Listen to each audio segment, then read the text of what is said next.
German Chancellor Olaf Scholz has congratulated Donald Trump on his election win. But leaders here are wary of what a second Trump administration could mean for Germany and Europe. Russia's full-scale invasion of Ukraine has made security a top priority, and Trump threatened to leave NATO during his first term in office. German politicians are congratulating Donald Trump. Polling in Germany shows that the public had hoped for a win by Kamala Harris, but their leaders will have a different partner to work with. Americans have voted. Trump clearly won the election. I congratulate him on this. President Trump will take office at a time of great challenges and crises. Things will certainly be different under a Trump administration. Our message is this: Germany remains a reliable transatlantic partner. We're aware of the contribution we make to this partnership and will continue to make it in the future. This also applies to the threat that all NATO allies believe Russia poses to security in the Euro-Atlantic area. Trump's last time in office strained bilateral relations. Now, with uncertainty regarding Trump's stance on Ukraine and NATO, pressure is mounting on Germany and Europe to strengthen their security policy. We Europeans will now have to take on even more security policy responsibility. Today, tomorrow, the day after tomorrow. This is not a substitute for our transatlantic partnership. It is an investment in our common transatlantic partnership. Opposition leader Friedrich Merz, who is a leading candidate to be the next chancellor, emphasized the US's role in the world, but also urged for a stronger Europe that can meet the US as a partner on an equal level. For now, Germany is offering its continued cooperation to the US, while simultaneously pushing for a stronger, more sovereign Europe. Let's bring in a familiar face around here, Max Hofmann, head of DW News. Max, good to see you. What more can you tell us about the reaction from the government and politicians across Germany? You know, Michael, I'm always trying to compare the reactions that we saw 8 years ago when Trump got elected to his first term and this time around. And there is a pretty significant difference. 8 years ago, there was a lot of surprise. I would even say there was a lot of shock, uncertainty, what to expect. And this time, the reaction seemed to be much more calm and collected. People, politicians know what's coming. They know what to expect. And of course, you had the obligatory congratulations that you just saw, also partly in the report, and at the same time, a call for action, because Germany needs to do something about the situation economically and also militarily. That was the message that we were getting today. Be more competitive, be more resilient, and bear their own weight when it comes to the military. The German Chancellor, the Foreign Minister, the Finance Minister have all congratulated Trump, as is customary. But what are you hearing from behind closed doors? Was Germany expecting this, hoping for this? Give us some sense. Well, I think it's safe to say that had Kamala Harris won, there would have been a sigh of relief. I mean, we don't have any official polls from politicians who was in favor of Kamala Harris or not, but it was pretty clear. What we did have, though, were some polls where just, regular folks were asked, if you had the right to vote in the United States, who would you vote for, Kamala Harris or Donald Trump? And Kamala Harris, she just kicked it out of the ballpark, basically. There was one poll where she had 85% of people saying they would vote for her and only 15% for Donald Trump. I'm sure Kamala Harris would have liked a result like that in one or two swing states back in the States. But at the same time,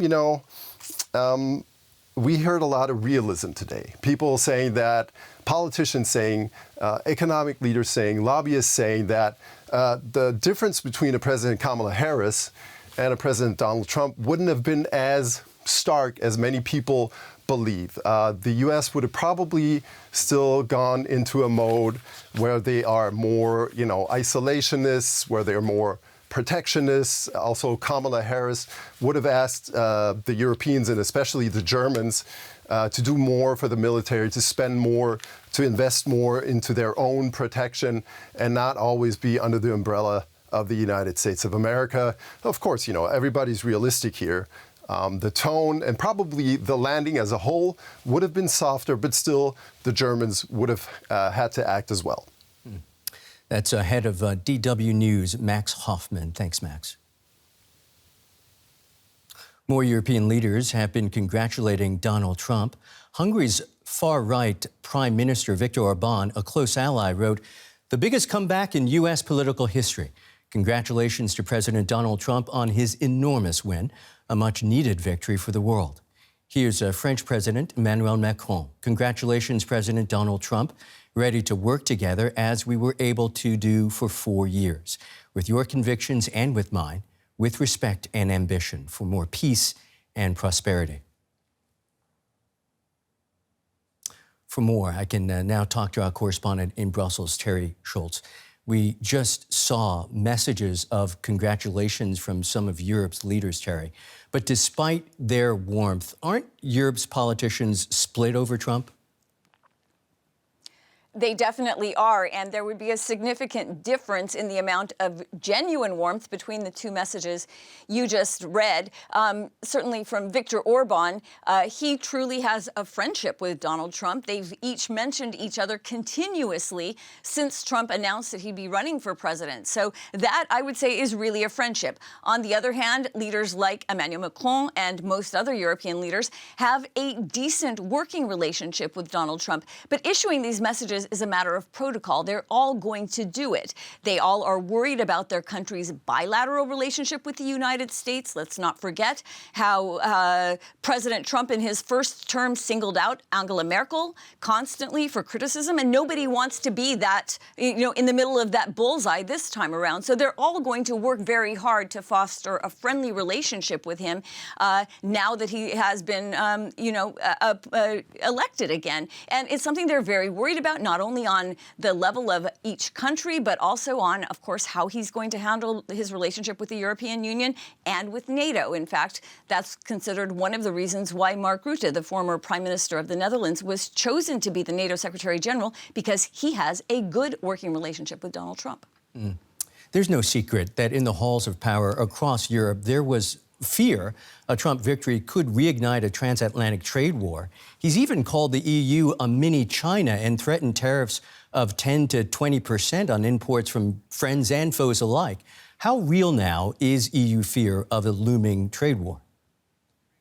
The fear is certainly very real. We don't know yet if the trade war is going to come to pass. But as you mentioned, Trump has threatened to impose just across the board up to 20% of tariffs on European imports.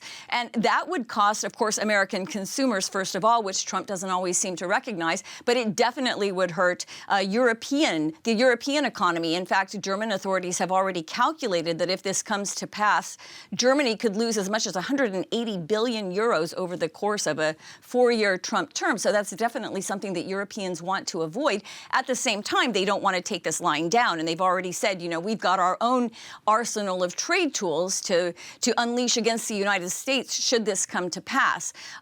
One of the things we should remember is that during Trump's first term, he imposed tariffs on European aluminum and steel, which the Biden administration did not remove despite talks to do so. So those are still in place. Now, coming up in March, this coming March, 2 months into Trump's new term, the European agreement not to impose retaliatory tariffs for this first round comes up for review. So they will certainly be using that for leverage. Teri, Trump has famously criticized NATO. Is the alliance prepared for what may come ahead? They've been talking about this for years, how to Trump-proof the alliance against claims that, of Donald Trump that he would withdraw American support, possibly not show up for an Article 5 mutual defense agreement if necessary. So they have taken some measures, most notably his favorite topic, defense spending. At the time that Trump took office the first time, only 4 allies spent the aspirational 2% of their GDP on defense. Now it's 23 countries. So that will be an argument that NATO definitely wants to use with Donald Trump. The other thing they've done is taken some of the Ukraine assistance and put it under NATO instead of leaving it under the United States, should Trump decide not to continue Ukraine's assistance, as he has threatened to do. So they are very worried about this. But again, Mark Rutte considers that he has a good relationship with Donald Trump, and he'll be trying to protect assistance to Ukraine as well as support for the other 31 NATO allies. Our thanks, as always, to DW Teri Schultz in Brussels. Many thanks, always. In the studio with me is Majda Ruge. She is a senior policy fellow at the European Council on Foreign Relations. Majda, you've been with us in the studio since the morning. Thanks for that. Your initial reactions to the speech from Olaf Scholz? I think if you kind of filter through his speech, the main concern, as will be the main concern of most of the Europeans, is A, on security and Ukraine, and B, on trade. And so the messages, I think, in his speech are pointing exactly to that kind of big challenge that Europe and Germany will have, how to deal with Ukraine and the security of the continent should President Trump, in fact, implement what he has been promising to do. And so he's saying that the Europeans are spending more, that they're reliable security partners. These are all of the messages that obviously Americans in both camps want to hear. And it's indeed, you know, on one hand, it's indeed true. Since 2014, European NATO allies have been spending considerably more on defense. They've been spending 150 billion a year. On defense, the number of countries that have reached the 2% threshold from 2014 has grown from 3 to 23. And some are spending even below, above. Poland, for instance, or Baltic states are closer to 4%. Now, the question is that enough? And is that going to allow Germany and Europeans to compensate for potential withdrawal of U.S. security guarantees, whether for Ukraine or generally for the European continent and NATO? And I think it is, you know, our fellows at ECFR have been working on this, and the conclusion is it's a good leap forward, but it's not nearly enough to compensate for years of underspending in comparison with other countries. Right. Let's just have a quick, we'll continue discussing that, but then let's just bring in some reactions that have come in from other EU leaders. Let's start with Hungary's far-right Prime Minister Viktor Orbán, who's a close Trump ally, who posted on X the following: "The biggest comeback in US political history. Congratulations to President Donald Trump on his enormous win. A much-needed victory for the world." Then we had French President Emmanuel Macron, who tweeted in French, and this is the translation: "Congratulations, President Donald Trump, ready to work together as we were able to do for 4 years, with your convictions and with mine, with respect and ambition for more peace and prosperity." And we also had Austria's Chancellor Karl Nehammer, who wrote, "Congratulations to Donald Trump on the election victory. The United States is an important strategic partner for Austria. We look forward to further expanding and strengthening our transatlantic relations to successfully address global challenges together." Majda Ruge is with the European Council on Foreign Relations. We just saw those reactions right there. And Olaf Scholz was also talking about making an offer to the United States. And the first offer is that Germany will remain a reliable transatlantic partner, and also that both sides, Europe and the United States, are profiting from a transatlantic partnership. Does the US administration see it that way? The next one, I would say, would see it quite differently. They are aware of Zeitenwende, but they, including the Vice President, J.D. Vance, have repeatedly stated their kind of discontent with the fact that Germany has not stepped up nearly fast enough or to the extent that it can, given its economic weight. So they see much more need for German leadership on defense spending and basically purchases of equipment. On trade, President Trump is, as we know from his first term, obsessed with the U.S. trade deficit worldwide. In particularly, He's obsessed with the trade deficit with the EU and within the EU, Germany. This is both the case in the car industry, obviously, but also other sectors. Europe is America's, I think, third or fourth biggest agricultural partner. Advisors around the former U.S. Trade Representative Lighthizer have very much on their radar the trade deficits in agriculture. And so their appetite is, in fact, to reduce this trade deficit. And they have already pledged, President Trump has pledged to do so by imposing a universal baseline tariff on all goods, including those from Europe, which would start at 10% and maybe go up. He has also pledged to impose 60% tariffs, additional tariffs on all goods from China, which, of course, as a side effect, if that happens, would basically mean rerouting much of these Chinese exports to the European markets that are already now suffering from China shock, where the European manufacturers are really having a hard time competing. So if Germany and Europe find themselves kind of stuck between tariffs protecting the American market, where some of their largest exports go, plus the diversion of goods from China, this is going to look more like competition than a partnership. We'll leave it there for the moment. Naturally, this is not the last word on how these relationships will pan out, but interesting times ahead for sure. Majda Ruge from the European Council on Foreign Relations, thanks so much for coming in and breaking that down for us. Pleasure. It was a real pleasure being with you. Thank you. Right, let's bring in Roderich Kiesewetter. He's a member of the German Parliament's Foreign Policy Committee and a defence policy expert. A warm welcome to you. It looks like 4 more years of Donald Trump in the White House and likely less support for NATO.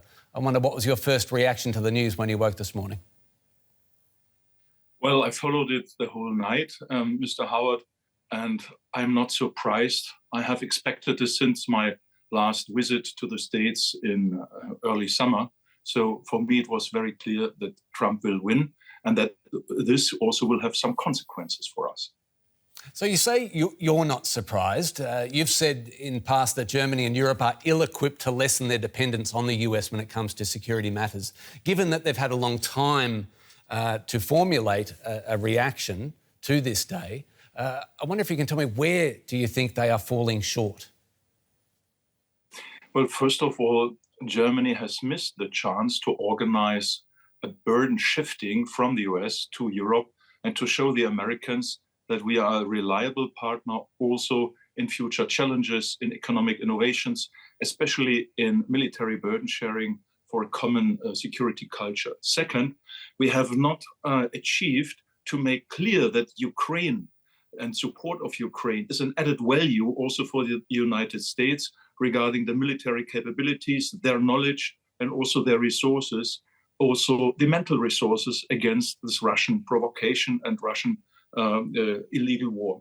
And the third is that we Germans have to organize more European endeavor to achieve the minimum military requirements for NATO.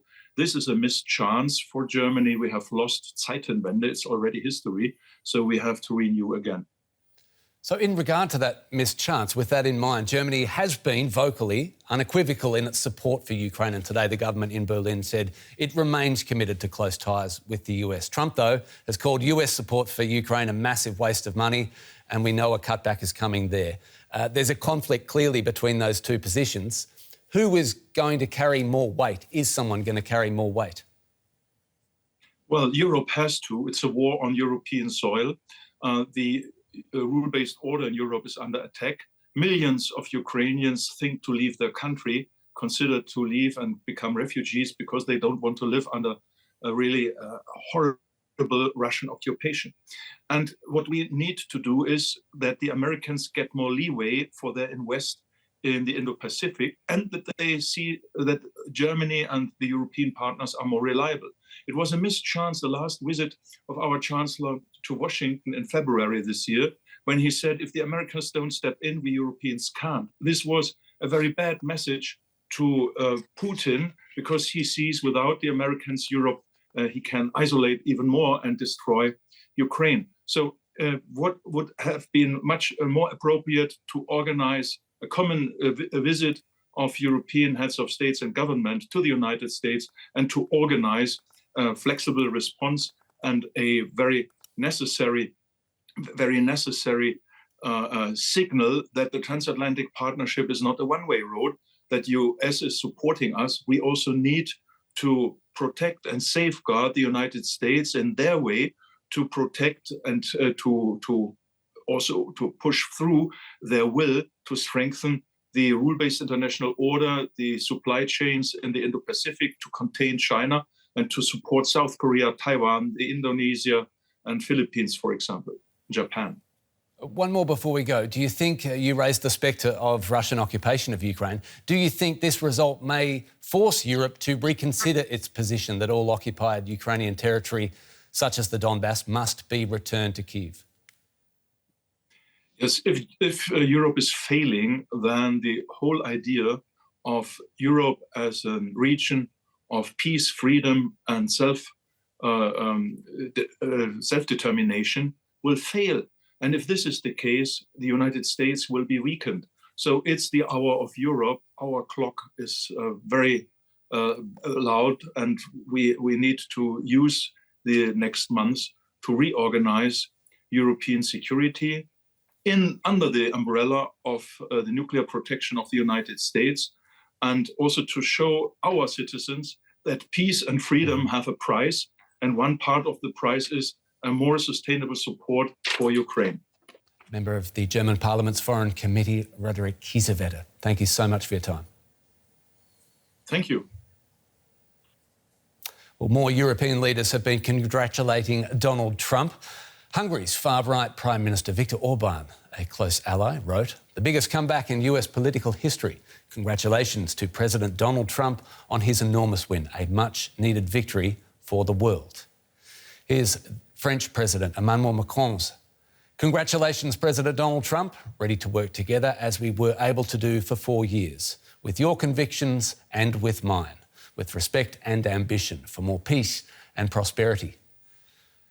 And added to that, Austria's Chancellor Karl Nehammer, "Congratulations to Donald Trump on the election victory. The United States is an important strategic partner for Austria. We look forward to further expanding and strengthening our transatlantic relations to successfully address global challenges together." Well, for more reaction from Europe, we can cross over to the European Parliament in Brussels and speak to Isabella Lövin. She's a Member of Parliament for the Greens. She's also a member of the delegation of the European Union to the United States. Great to have you with us. I wonder if we can start with your reaction to Trump's win.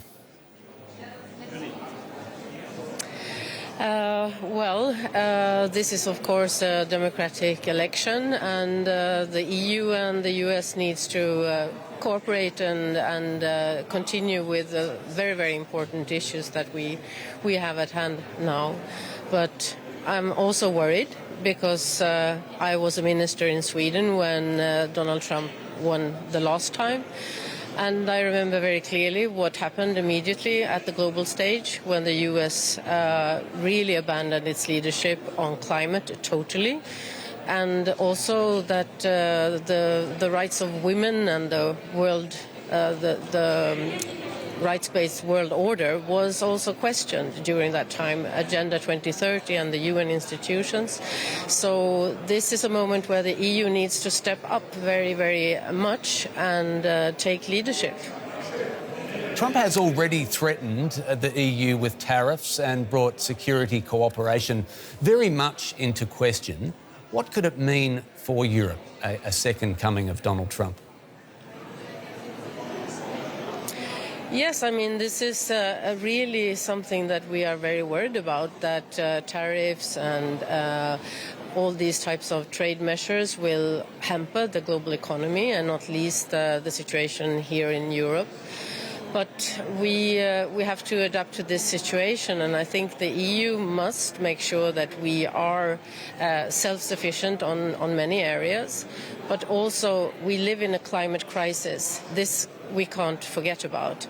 And if the US now leaves the Paris Agreement, or maybe even the UN Climate Convention, we have a very, very challenging situation globally, where we need to take the leadership and make sure that the industry and research, innovation, everything that is now under way to make the transition to a fossil-free economy, that doesn't stop now. And this is something that worries me a lot, because it's also connected to the economy, to the competitiveness of European businesses. And if the US totally ignores the Paris Agreement and its businesses don't adapt to that, we will have even more strains when it comes to trade between the US and the EU, because we also have our so-called carbon adjustment, border adjustment carbon taxes that will also affect our trade. Isabella, Lövin, thank you so much for your time. Thank you. Ukraine's President Volodymyr Zelensky was quick to post his congratulations on X. He wrote, "I appreciate President Trump's commitment to the peace through strength approach in global affairs. This is exactly the principle that can practically bring just peace in Ukraine closer. I'm hopeful that we will put it into action together. We look forward to an era of a strong United States of America under President Trump's decisive leadership. We rely on continued strong bipartisan support for Ukraine in the United States." DW's Nick Connolly has more on the reaction from Kyiv. Well, look, he tried to speak the language of Trump. He spoke a lot in that tweet of American strength. He talked about kind of mutually beneficial economic ties. He also hinted that Ukraine could contribute to European security, the kind of implication there being that the US could do less if Ukraine fills that gap. I think all along you've seen Volodymyr Zelensky desperately trying to improve the vibes, the kind of mood music between himself, his administration, and the Trump camp. This is a relationship that has significant baggage. You'll remember 2019, 5 years ago, that meeting between Zelensky and Trump at the sidelines of the UN, where Zelensky basically didn't look like he didn't know what had hit him with the whole impeachment story. As we now know, Trump wanting investigations launched against Joe Biden's son because of his business dealings in Ukraine, and that then turned into Trump's first impeachment. So there is a lot to overcome there in terms of kind of bad, heavy baggage and kind of bad misunderstandings between those two camps. And so it was really important for Zelensky to get a meeting with Trump when he was in the US just in September. That meeting was not confirmed till the last moment, but you really saw Zelensky desperate to kind of shake that hand and looking very, very uneasy when he was standing next to Trump, and Trump said, yes, I have great relations with Ukraine, with Zelensky, but I also have great relations to Moscow, to Putin. And you saw then Zelensky after that kind of sheepishly trying to interrupt Trump and say, well, I hope you have better relations with us than you do with them. That was Nick Connolly in Kyiv there. OK, we're now joined by Olaf Böhnke, who is a Berlin director and senior advisor at the Alliance of Democracies Foundation. A warm welcome to you. It's official. We know Trump will now return to the White House. Is the president-elect a threat to European security as you see it? That's a tough question in a way, but on the other hand, so definitely he's the bigger challenge than if Kamala Harris would have been elected, specifically because Trump used to be very impulsive and erratic. So therefore, there's, of course, there was contingencies plans prepared for his re-elections, but the question is no one really knows what will happen. So it could be that he's picking up different topics than what was prepared for. So in this regard, what we know for sure is that, of course, Europeans can rely less, to a lesser extent, of US security guarantees and defense spending, which is a big burden because most of the European countries are not in a situation domestically where money is available for further and more substantive defense spending. Yeah, on the topic of defence spending, Berlin and Chancellor Olaf Scholz have been talking about German military rearmament for the past 2.5 years. Trump very much the catalyst to that. Critics say not enough has happened in that time. How prepared is Berlin for another Trump presidency? Yes, that's true. So he claimed, or he announced the Zeitenwende 2 years ago, but taking stock, we have to admit that maybe not enough had been done during these 2 years to prepare for the situation we're now in. Berlin, on a very different track, is also at the moment very much observed by domestic considerations if the ruling coalition will continue. So that's also something which we might learn during the day, that there will be a decision, actually, we will have snap elections. That's a very bad situation, of course. The Berlin cabinet and the government under Olaf Scholz, I would say, is not really well prepared to deal with Donald Trump. In Europe, we've seen a rise of the far right across Europe in the past years. Do you think another Trump presidency could be the catalyst or change the state of democracy in Europe? That's definitely something. So, of course, on the one hand, one reading of Trump's victory is that this will bring the Europeans back together. So because now pressure is on to cooperate in a more substantial and meaningful way. On the other hand, as you pointed out, so we already have people from, let's call it the same camp, ideologically speaking, as Trump in various different capital settings. So we have, by chance, Viktor Orban, the Prime Minister of Hungary, heading the presidency of the EU at the moment. Right.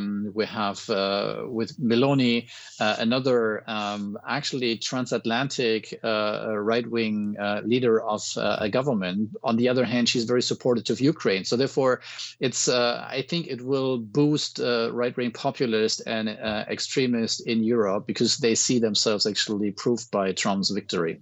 Olaf Böhnke, thank you so much. We'll leave it there.